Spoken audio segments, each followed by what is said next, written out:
Bhagavate Vasudevaya.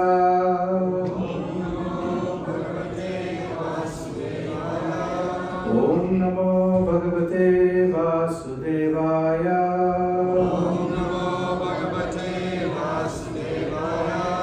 Om Namo Bhagavate Vasudevaya.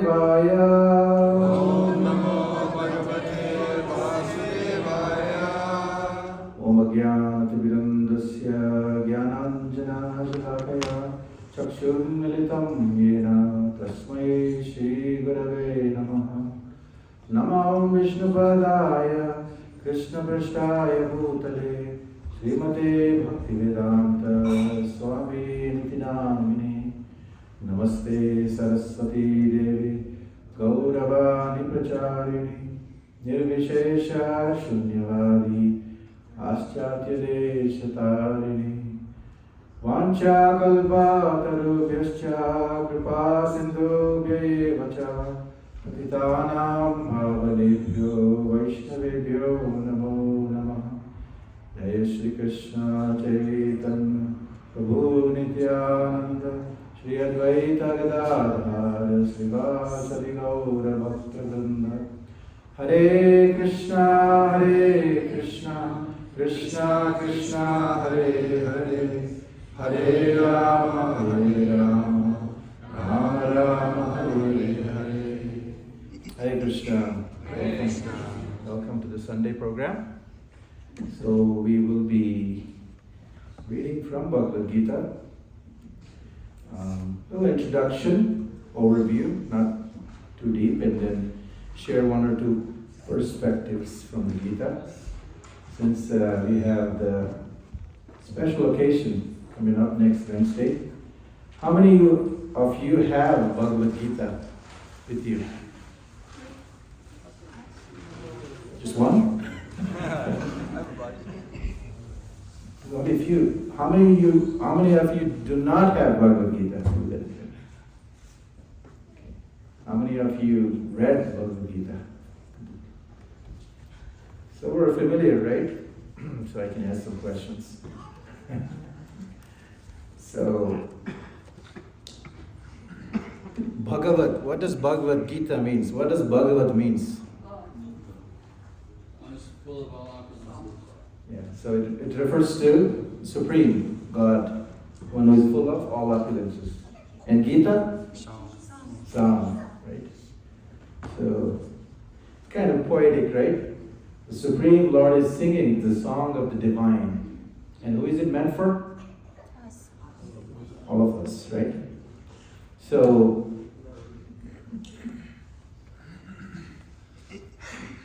many times, Srila Prabhupada was asked this question too. Can you show me God? Who is God, Can you see God, right? So, how many of us want to see God? Very few. So, this question was asked to Srila Prabhupada many times, and he gave a couple different answers, but one very interesting answer, very important for us to understand is, he said, can you show me God? And Prabhupada would say, if I showed you this microphone and said this is God, would you accept the answer? So, the right question should be, what is the qualification I need to have to see God? Right? That should be the question. Because when we are talking about Bhagavan or God, we're talking about somebody who's infinite. We are very finite, right? We're very finite living entities. And we are not supreme controllers, so our power to see something is limited. So Srila Prabhupada would give an example that just like in the middle of the night, we can say, hey, sun, rise up. Does the sun rise up? No. It will rise whenever it has to. So similarly, when we study Bhagavad Gita, though this is a book of knowledge, there is also certain qualification and certain attitude we need to have to study the Bhagavad Gita, which is we need to be open-minded at least. So we need to be open-minded to understand the knowledge of Gita. And why?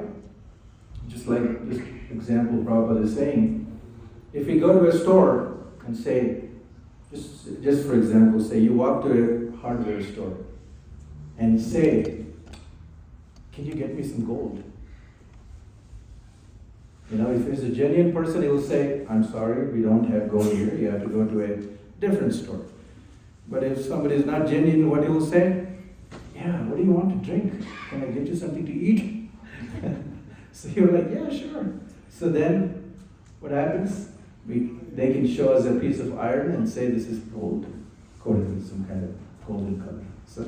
So Prabhupada many times said, why we should read Bhagavad Gita? Because it gives us the knowledge, preliminary knowledge to understand what is God, what are some of the characteristics of God, you know, so that we don't get fooled by thinking everything is God.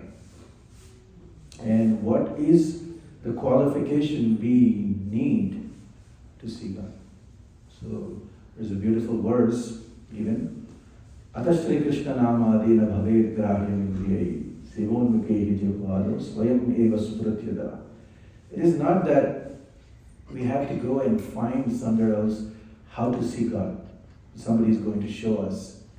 It is rather, the qualification is we have to qualify by developing a pure heart. And a pure heart means which is willing to serve. So, Ata Shri Krishna. Ata means, therefore this Shri Krishna, his name, form, and pastimes are very difficult to just figure it out, to see, to understand. But when our heart is purified by the process of hearing and chanting, then automatically in our heart we cannot come to understanding who is God, who is Krishna. What is this beautiful form? So that is the whole reason Krishna gives us Bhagavad Gita. That is why he comes in the form of the deity, to accept service. Because through this service, our heart gets purified. Right? Till then, we can have our own idea. Somebody may even say every 5 years, maybe somebody has to vote to become God. Right? So it's not like that it's already, Bhagavan means one who's already ever existing. So it's not that somebody makes someone Bhagavan, or somebody that cannot become Bhagavan. Right? Some people also have a misunderstanding that when I become perfect, I become God. Right?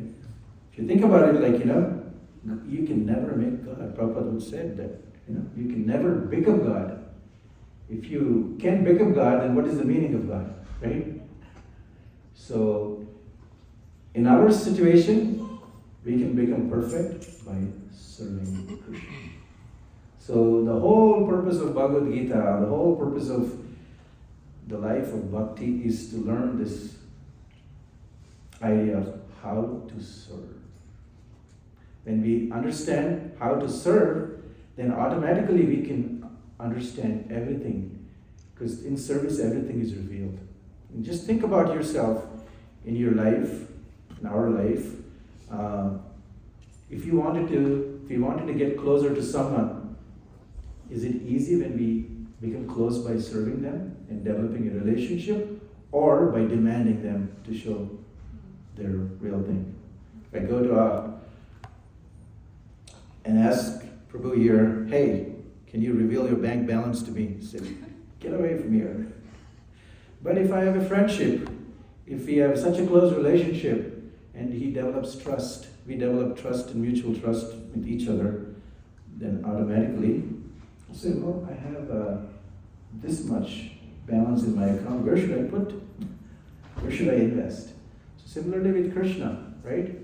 So bhakti means developing, that service means developing that relationship for ourselves, not for Krishna. Because Krishna has nothing to lose, right? God is full of everything, so he has nothing to lose. But we become perfect by serving him. So this primary purpose of our life is to purify. So I'll share a couple perspectives of Bhagavad Gita today, which sometimes when we approach Bhagavad Gita, it can really startle us. Some of the things it says, we just don't want to do. Or it's very hard to accept. But this is what actually it means to be open-hearted, means open-minded, is to actually see what the reality is and accept and become wise. So Bhagavad Gita is a call to action to become wise and to do the right thing. Why? It starts with first chapter itself. Because what did Arjuna have to go through? Now Arjuna, for most of us who not read Mahabharata, we think Arjuna is just like a normal person. But actually Arjuna was a very accomplished person in life. He was skilled, he was very accomplished in what he did, he had a great parentage, he had unbelievable amount of wealth, and he has so many good qualities. But one thing Bhagavad Gita teaches us is, even though whoever we are in this world, however great we are, whatever we brought to life, to this point in our life, whatever things we brought, as our qualities, there will be a situation where we will be extremely challenged.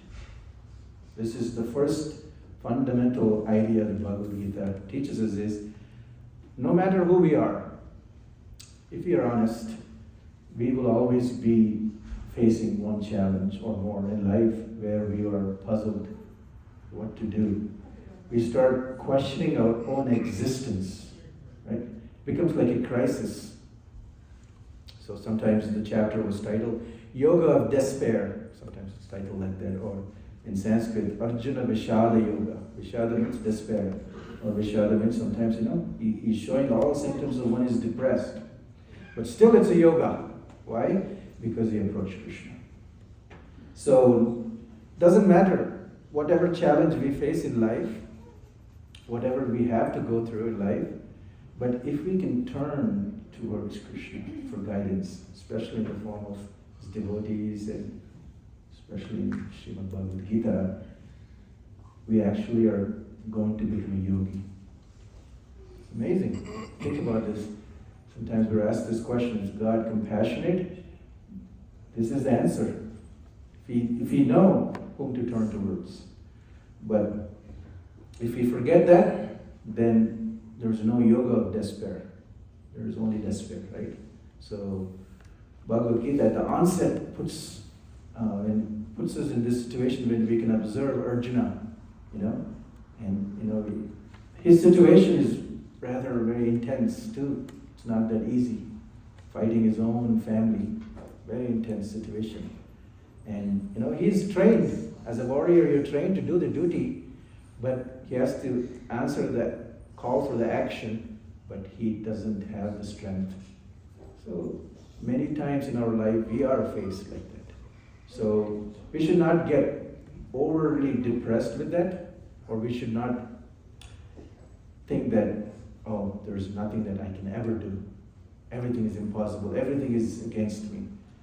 That's despair. But yoga of despair means if I approach Krishna, Krishna will find me a solution that I can surrender. So Bhagavad Gita gives this assurance in the despair.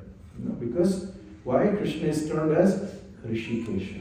It's just not because Krishna is some person who I know who is a great person. Bhagavad Gita defines who is Krishna. Krishna is Hrishikesha. Arjuna addresses Krishna, Hrishikesha, Tamavacha Hrishikesha, Prahasanneva Bharata. So he's smiling, but he's Hrishikesha. Hrishikesha means one who is the master and controller of the senses. So he's present in everybody's heart, and he knows exactly what we need, what every one of us need to guide and move forward in life from that situation. So there's nothing more than this, right? Assurance-wise. So we should never feel we're lost, ever, because Krishna is there in everybody's heart. All we have to do is turn towards Krishna. And sometimes, seemingly, we are put in that situation. Like for Arjuna case, Arjuna was ready. Said, Oh Krishna, take me in the middle of this army. I have to see who all came here to fight me. Who are these bad people who have come to, oppose the right call for the duty? And Krishna said, sure enough. And then he brings him right in front of Bhishma and Drona. No. He didn't bring him in front of Duryodhana, right? If you saw Duryodhana, you would have thought, Duryodhana, I pity you, let's fight it out. But he brings in front of Drona and Bhishma. Who are these personalities? Bhishma was his grandfather. He was a real well-wisher of the Pandavas. And Drona was his teacher. And immediately Arjuna started thinking, oh no. So sometimes we think, I don't have any problems. I can figure out all problems. But then the nature itself is such range that it will bring us, the material nature is so expert. Our karma is arranged such a way that sometimes we are put in situations exactly which actually will churn our heart. Just like Arjuna. And then we're wondering, how did I come here? Why is this happening to me alone? Has anybody thought like that sometimes? So, this is sometimes Krishna helps us out of that situation. And then he brings us to a state of knowledge. Krishna doesn't just blindly ignore Arjuna's feelings. He understands, but with his smiling assurance, it's not minimizing Arjuna, but he's giving assurance that I got it figured out. Let's go through this. It's a dialogue. So Bhagavad Gita is a dialogue. It was never like a class setting, just somebody was giving a lecture. It was a discussion between Krishna and Arjuna. And Arjuna is assured by Krishna that, and what goes forth is his instructions, very valuable instructions. Of course, we won't have time to go through everything, but in the next few weeks, devotees can share so many wonderful instructions Krishna gave. I will share one perspective today, but so much valuable, so many things which are very relevant to us in our own lives, because we are all called to do our duty, right? Because in this world, even Krishna says that everybody has to be active. Even when somebody says, I'm not going to be active, they're still active. So we can never say, because by nature soul is active. So we are forced to act in this world. So the only question we have is how to act. With the background, understanding is, what is my purpose? So first thing, Krishna opens this a question, not necessarily as a question, as a dialogue, is challenges immediately what we consider temporary versus eternal. He immediately brings this as his first point of discussion is, Arjuna, you're lamenting. Your lamenting is right. I understand, but you're lamenting for something which is temporary. So your call of action or not to act is based on very temporal reality, and that is going to change. You may say, well, I will avoid now, but then you can come back and everything might have changed. And still it's messy. So what have you done, right? So he brings us to this first reality is that first figure out what do you think is the reality. Just don't imagine what is reality. The reality is we are not just this body. Krishna gives this to Atma Gyan. So for many of our life problems, we may question, I don't need to know who I am. I just need a solution right now. Right? Arjuna could have asked the same thing. I don't need all this philosophy. I just need you to tell me, can I just go home or not fight? Right? But because Arjuna was patient, he didn't make that quick conclusion. And we are supposed to follow Arjuna just by being patient and trying to understand. Now his questions throughout the Bhagavad Gita actually change. It's no longer about the first question, it's loving. Because when the truth is presented, something, the reality immediately changes, then the problem doesn't look the same anymore, right? The background is the reality, which we currently see, but when you move the background to something different, then the reality of that problem also changes, right? I'll give a simple example, which happens all the time.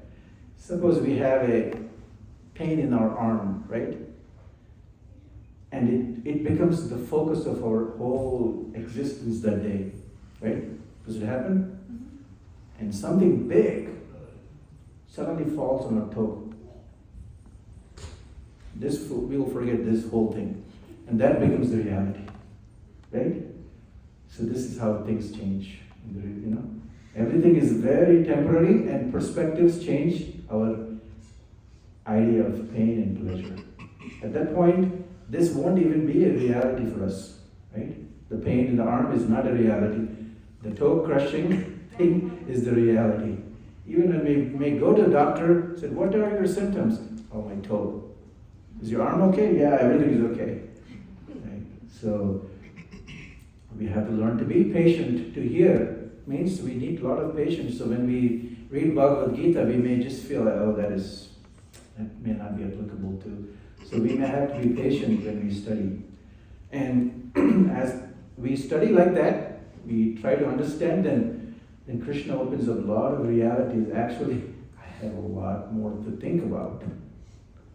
Because Krishna, what he's trying to do as an expert physician is when you go to a doctor, I have this pain, oh, just take a pain medication. That can be one kind of physician. But the real physician will say, let's try to figure out why are you getting the pain in the first case. So he's going to the root of the problem. So the Bhagavad Gita, though it's a philosophy, it's actually trying to bring us to the root of our existence. So sometimes this philosophical dialogue, which will openly challenge us, is not necessarily to challenge us because the reality is challenging our reality. So he's going to the root problem, and Srila Prabhupada says the root problem of our own existence is four things, is real problems, he calls, means the problems which no matter whatever you do, no matter whatever you become, no matter how powerful you become, how rich you become, how famous you become, you cannot solve these four problems. Somebody knows, right? What was that? Yeah, birth, death, disease, and old age. Okay. Especially disease and death and old age. So birth we may not be so much perceptive of, right? We can start to feel as at 20 I don't think about it, at 40 I start to think, this is paining, that is paining, why is it paining? Why I have to go through this pain, first of all?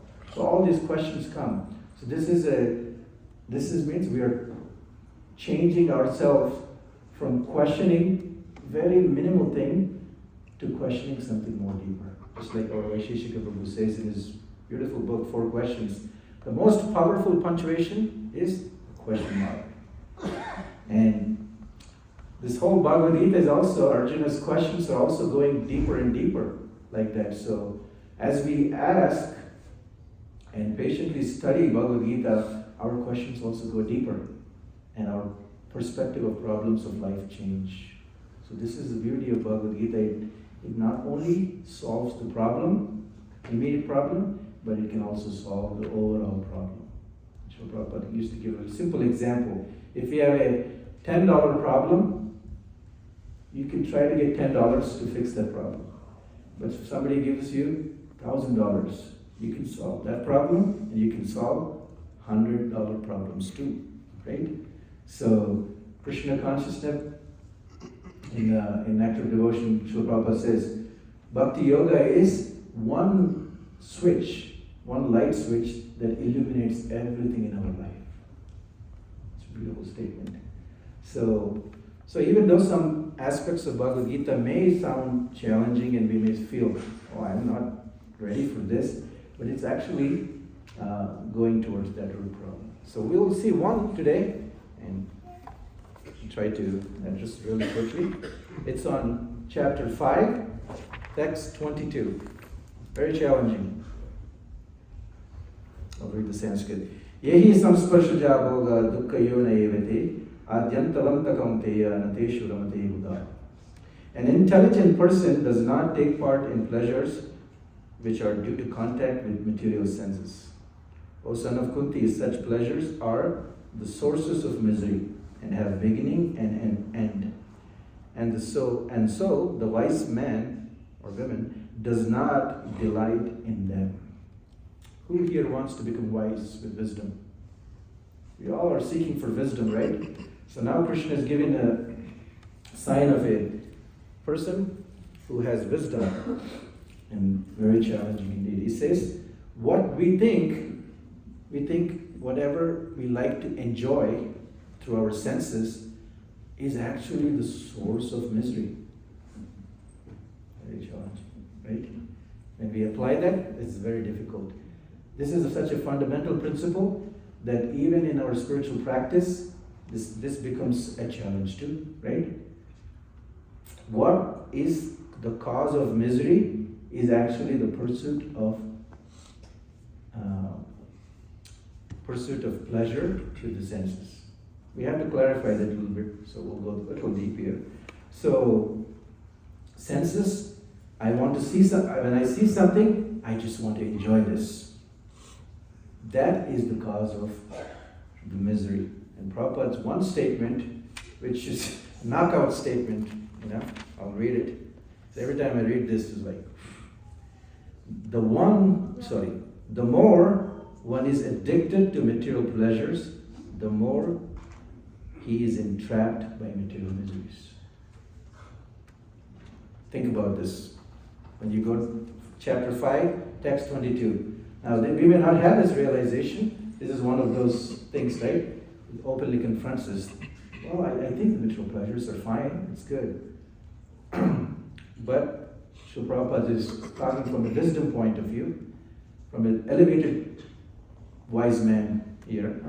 So, what the point here is, it's not just because when our senses are in action, if we see something nice to smell or eat, just because we do that, that is going to be the cause of misery. There's one important element in between, that is our mind. So depending on whether our mind is steady or unsteady, it will result in misery or satisfaction. If our mind is unsteady or uncontrolled, then this is the result of that. And when our mind becomes steady, then the very same thing can be a source of our satisfaction. So we have to define when it is unsteady and when it is steady, right? So, just like, when unsteady means everything is for me. Everything here belongs to me. Everything is for my pleasure. This is actually the source of a very unsteady mind. And Hiranyakashipu is one of, Hiranyakashipu, right?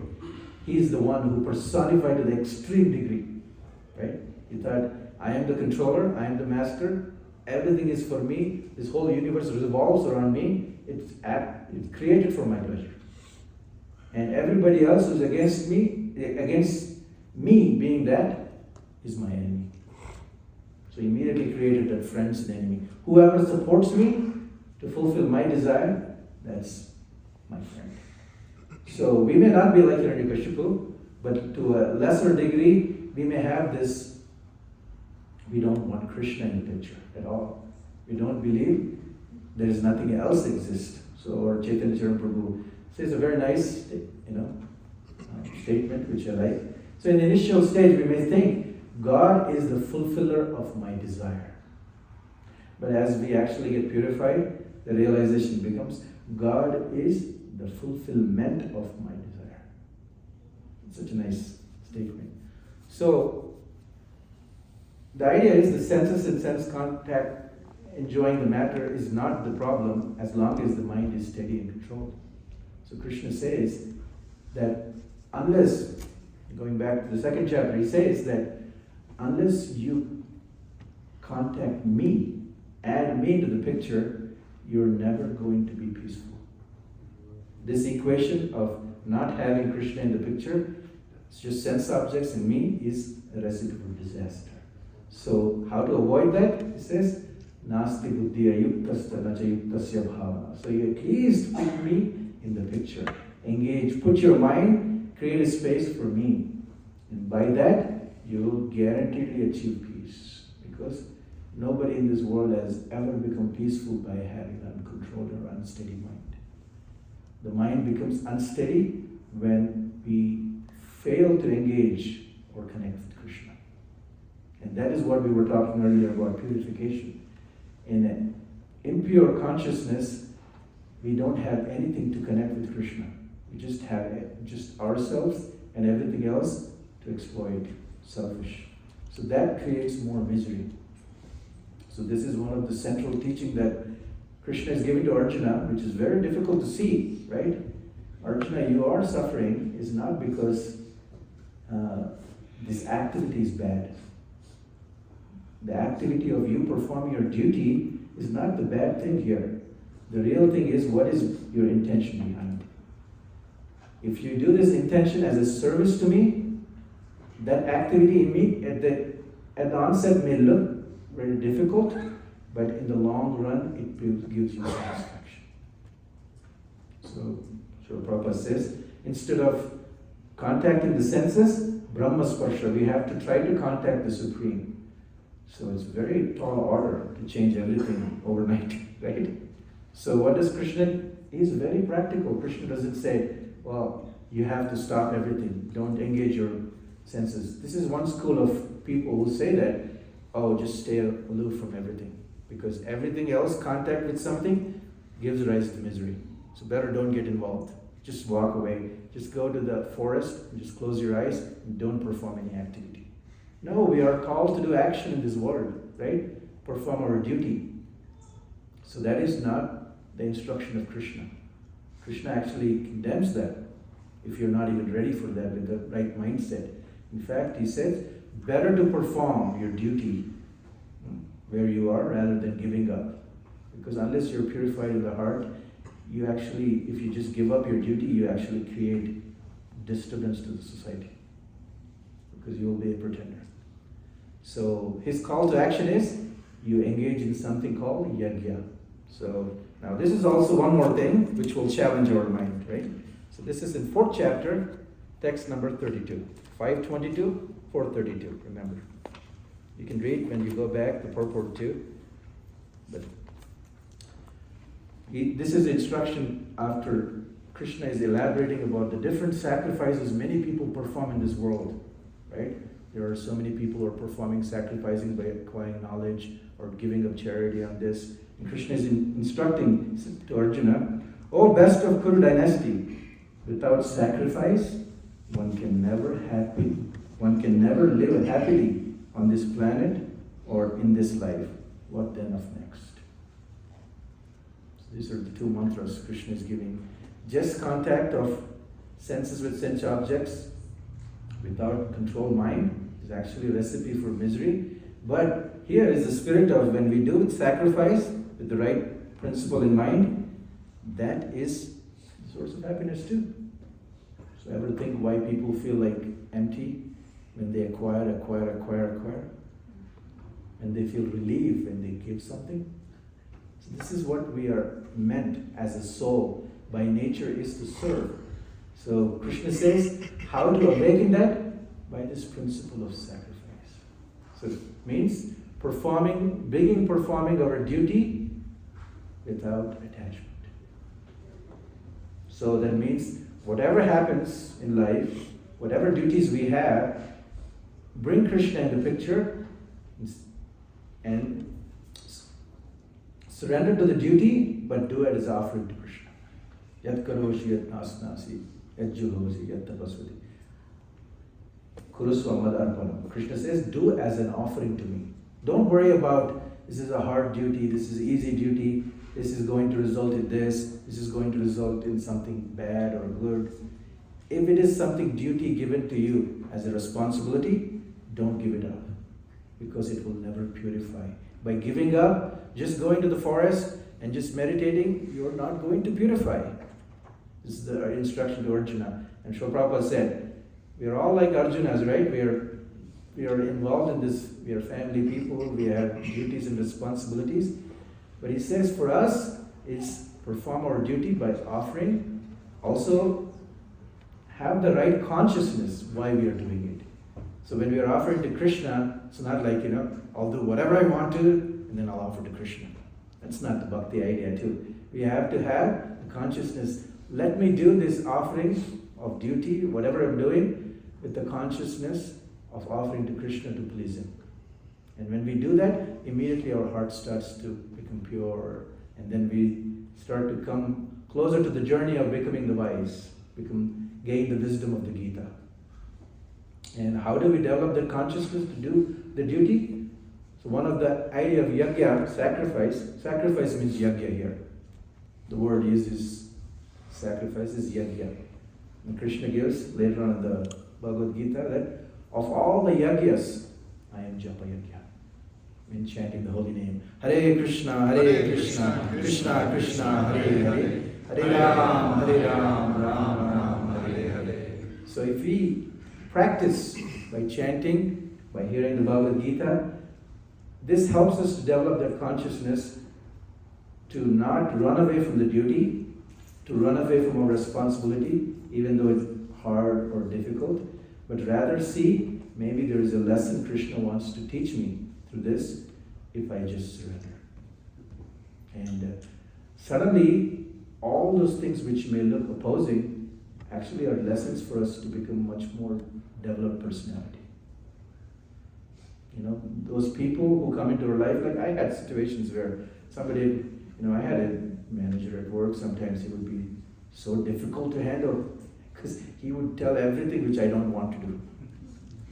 Or not the way I think I should be doing, right? Don't micromanage, he would exactly do micromanage to the extreme point. We can just say, I'm done, quit. But then if we just take one step back and say, well, Krishna, I'll chant, and I'll try to remember. Try to see what is his teaching. Then we can actually develop, suddenly that situation, that person, no longer is inimical to us. In fact, that moves away. Because we learned the lesson. That, we are not the controller. Sometimes even though in the right things, we can think I'm the controller too, when doing the right. So Krishna wants us to be even detached from that kind of attachment. So he's teaching detachment in our action. So from Arjuna's perspective, his arguments are perfectly right. If you go to a person who hates war in this world and say, this is the reason we should not fight this war. Totally right, I agree. I'll give you a Nobel Prize too for that. But actually, is it dharma? Probably not, because Krishna said it's not. By giving up, you're actually not doing your dharma, your duty properly. So that was the principle that I wanted to share, that is we develop that consciousness and not necessarily run away from the responsibility or duty, thinking it's hard or difficult, because we will be challenged, just like Arjuna. It will be a matter of time, or we will be daily challenged. But if we have the right understanding and have the open-mindedness to see where Krishna is bringing us to the reality, and also develop side by side the consciousness by performing this yajna. Everybody can say yajna. So this is the theme of Krishna throughout the whole fourth chapter, or the third chapter is learn to do yajna. And in fact, when you do a yajna, with understanding is to please me, yajnartat karmano yatra, then one beautiful thing happens is, one is, you'll be satisfied. And second, you will not be bound by that action. Because that action is actually dedicated to me. It actually liberates you. Such a beautiful thing. So even when we are doing japa, I have all the time happening, right? Our mind will say, let's just not do it. But when we try to attentively force our mind to hear, even through that activity of just staying and trying to be present, which is a yajna, we actually feel some satisfaction after that. Right? But whereas when we just give into something, we feel the stimulation, but not satisfaction. Right? We all experience that too. When we give into something, we feel excited, stimulated for the time being, but it won't satisfy us. Why?